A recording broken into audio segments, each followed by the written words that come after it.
Never date me part 2. Just don't do it. The brief period of time in my life that I did have a Tinder, I used the burrito one as my profile, and it worked surprisingly well. Like not for like fucking, because why would it? But it worked really well for like getting Mexican food. Because somebody messaged me like, I'm also sad and I also like tacos. And I'm like, cool. You want to get some lunch? And so then we'd like, I'd get like an enchilada or some shit, and then she'd be like, you want to make out? I'm like, not really, bye. So, no judgment on her. I'm just like, not happy and I don't like touching people. So, all right. That's rough. I'm sorry. All right. Fuck it. Y'all are here. You can handle rough. So I know I shouldn't have written this next poem. I know I shouldn't be doing it right now, but I'm gonna anyway. So, it's called Psalm 12, in which the author possibly alienates his audience.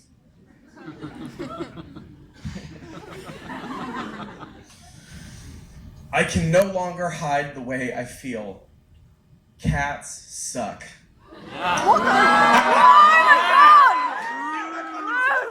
Every show, a bunch of people are always like, I don't give a fuck, it's my poem, I'm doing it. All right. Cats are proof that Satan exists and wants us to suffer. Cats are like if a cuddlier animal, say a rabbit or a shark, were very intent on breaking all of your shit. Cats poop in a box, walk on the poop, then walk on your kitchen counter, case closed. Wait, I'm not done. Dogs have been known to dial 911 for their owners. Your cat that you love, would watch you bleed out because it's curious what your face tastes like. Your cat is the best thing that happens in your day. Your cat is the best thing that happens in your cat's day. If cats had a theme song, it would be Break Stuff by Limp Bizkit. Your cat, I assume its name is some shit like Waffles or Pookie, resents what you named it. Your cat calls itself Balthazarius, eater of hearts and fucker of mothers. Well, your cat calls itself Meow, but that's not here and neither is it there. Listen, the point is, fuck your cat. And fuck you.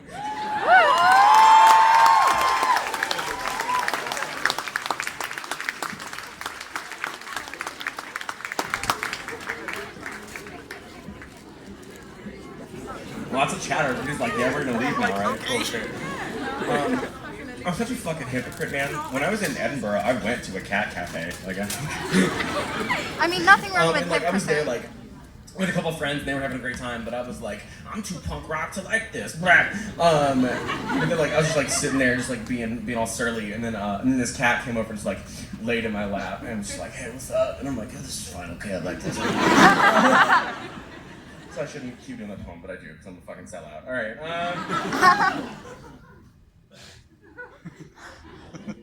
All right, I'm gonna do one more funny poem, and then sadness. But yay, sadness. I know that's what you came for. Listen. Cool. So this is a story that goes in front of this poem. So for the past 10 years, I've lived in St. Paul, Minnesota, which is very cold. It's so cold, and I moved to there from Houston, Texas. It's weird because this is normally the part of the show where I talk a bunch of shit about Houston and make a lot of mean jokes, but that's really strange because so much of just got hit by Hurricane Harvey, and so much of the places that I grew up are all still underwater, and it's so instead of making a bunch of jokes, what I'd rather say is if you're interested in helping out a lot of people that have lost their homes and everything but their lives and their families, there are some really cool relief efforts going on in Houston, and I would encourage you, if you're interested in donating some money, to not just look past the Salvation Army and the Red Cross, because they've honestly really botched a lot of shit, and to look seriously, they're just poorly managed, and they're mostly around to pay the people that run the Salvation Army and the Red Cross. So there's actually my favorite charity that's going on is there's a football player, his name is J.J. Watt. He plays for the Houston Texans, and he's been running this fundraising campaign, and he's raised I think $28 million, and he's actually got people behind him. They're gonna get the money to people that genuinely need it, and not just like fucking pay assholes. So if you're interested in donating some money, hell yeah, man. So I just get on Google and look up JJ Watt, WATT, Hurricane Harvey relief. The page will come up. You'll see it. He's doing really great work. So that's my PSA. Okay. So I moved from Texas, where it's very hot. It's so hot. Holy shit, it's so hot. To St. Paul, Minnesota, which is basically in Canada, right? And like I was totally unprepared, right? Everyone in my family, they're all from Texas or California, so they were all like, "Oh, we'll get you a jacket. You're gonna be fine." Not fucking fine, Aunt Carol. So it was like my first winter, right? And it was December. It was like 5 degrees outside, which is -15 for y'all, and like the rest of the world, but whatever. So anyway, this was like -15 outside, and I took a shower, and I walked outside with my hair wet. And I had emo bangs because I was 18, and my hair froze to my forehead because that's what happens when you're a sinner. So. So like, I went to brush my hair off my forehead, just not thinking at all, and a piece just broke off. Like a piece of hair like that fucking long.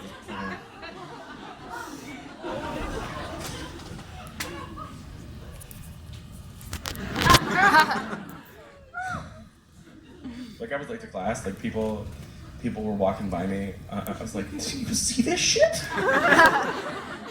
Did you know this could happen?" So I called my mom, and I was just like, "Mom, what the fuck? Why did you send me here to die, Mom?" And then she hung up on me, like, I don't know. Then she sent me a text later that just said, "Ha ha ha, my plan is working."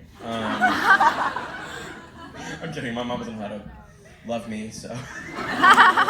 That's a joke, it's a joke. I'm totally kidding. My mom's a wonderful woman, a very excellent mother, raised me despite very challenging circumstances. And I shouldn't keep doing this bit, but I do because I'm a bad son. So a couple weeks after the hair incident, right? Some friends of mine decided that it would be very, very funny to take me ice skating. I'd never been ice skating in my life because Texas is where ice goes to die. So, so I'm just like tottering around on these skates, like I'm gonna lose all my fingers. And there are these little kids, right?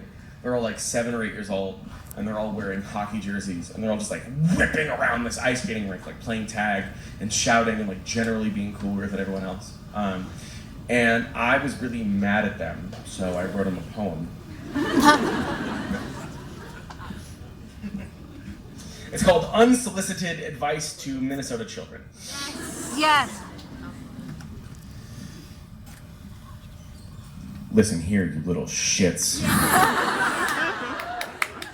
You are growing up in one of the most beautiful places on Earth. Everything here is all decked out elk and the imperial majesty of winter, and you, ingrate children of the snow, spend all your time in classes learning about things that will teach you nothing about ice skating on the bones of your enemies, or lighting moose on fire, or felling fir trees the beaver way, or how to make friends in a blizzard, which is with a shovel. What I'm saying is, it's beautiful as a mushroom cloud out there, and by the time your grandchildren can enjoy it, it's all gonna be a tepid ocean anyway. So, whatever you do, put some of it inside your head before it's gone. It's all yours, you little bastards. It's all yours.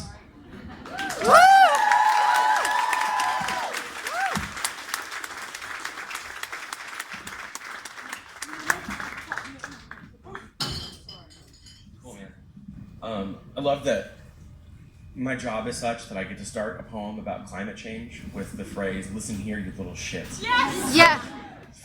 This is pretty cool. You should give it a shot. Cool, man. All right, I'm going to do some sad poems now. This one...